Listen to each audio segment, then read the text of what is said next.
কালীপুজো দীপাবলিতে শহরবাসীকে অতিষ্ঠ করে ছেড়েছে শব্দ দানব। প্রতিবাদ করতে গিয়ে আক্রান্ত অনেকে। সেই বেপরোয়া মানসিকতায় কোনো খামতি দেখা গেল না কালীপুজোর বিসর্জনেও। গায়ের ওপর শব্দবাজি ফাটানোর প্রতিবাদ করতে গিয়ে রাস্তার ওপর বেধড়ক মার খেলেন কলেজ পড়ুয়া 4 তরুণ তরুণী। মঙ্গলবার রাত 8:30 নাগাদ বাইপাসের ধারে একটি মাল্টিপ্লেক্স থেকে সিনেমা দেখে বেরিয়ে অটোর জন্য অপেক্ষা করছিলেন শুভজিৎ ঘড়াই। সঙ্গে ছিলেন তার বোন ও 2 বন্ধু। এই জায়গাটায় দাঁড়িয়েছিলাম, অটোর জন্য দাঁড়িয়েছিলাম। আমরা এখান থেকে ফুলবাগান যাব বলে। অ্যান্ড অন দ্যাট টাইম ওই সাদা গাড়িটার ওই জায়গায় ওই লরিটা ছিল 407টা। উপরে যে ছেলেগুলো ছিল তারা উপর থেকে হঠাৎ একটা চকলেট বোম ছুঁড়ে মারে। তোমরা 4 জন এই জায়গায় দাঁড়িয়েছো? 4 জন দাঁড়িয়েছিলাম। আমি ছিলাম ওই সাইডটাতে। এখানে ছিল আমার যে বান্ধবীটার কথা বলেছি সে, পিছনে বোন, আর ওই সাইডে আকাশ দাঁড়িয়েছিল। তো বোমটা ঠিক আমার ওই বান্ধবীটার পায়ের কাছে পড়ে, বান্ধবী এবং বোনের পায়ের মাঝামাঝি। ওটা ব্লাস্ট করে ওঠে।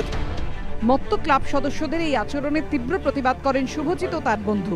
কিন্তু তাতে দমে যাওয়ার বদলে ক্লাব সদস্যরা রুদ্রমূর্তি ধারণ করে। শুভজিতের বোন ও বান্ধবীকে লক্ষ্য করে কটূক্তি করতে শুরু করে তারা। কাছেই কাদাপাড়া মোড়ের কাছে রয়েছে পুলিশ কিয়স্ক। সাহায্যের আশায় 4 জন মিলে ছুটতে ছুটতে সেখানে যান। তুমি দেখতে পাচ্ছ সামনে বাইপাস, কাদাপাড়া মোড়, আর ঠিক বাইপাসের সামনে একটি পুলিশের পিকেট রয়েছে। শুভজিৎ কিন্তু এইখান থেকে প্রায় 100 মিটার ছুটে গিয়েছিল সেই পুলিশ পিকেটে যে পুলিশ কর্মী বসেছিলেন তাকে জানানোর জন্য। শুভজিতের অভিযোগ, কিয়স্কে কর্তব্যরত পুলিশ কর্মীর কাছে এই ঘটনার কথা জানানোর পর সাহায্য করার বদলে তিনি শটান বলে দেন, আমি তো একা। ততক্ষণে এই জায়গায় পৌঁছে যায় ম্যাটাডোরটিও। অভিযোগ, পুলিশের সামনে ম্যাটাডোর থেকে ফের শুভজিৎদের হুমকি দিতে শুরু করে মত্ত ক্লাব সদস্যরা। এর প্রতিবাদ করতেই ফল হয় মারাত্মক।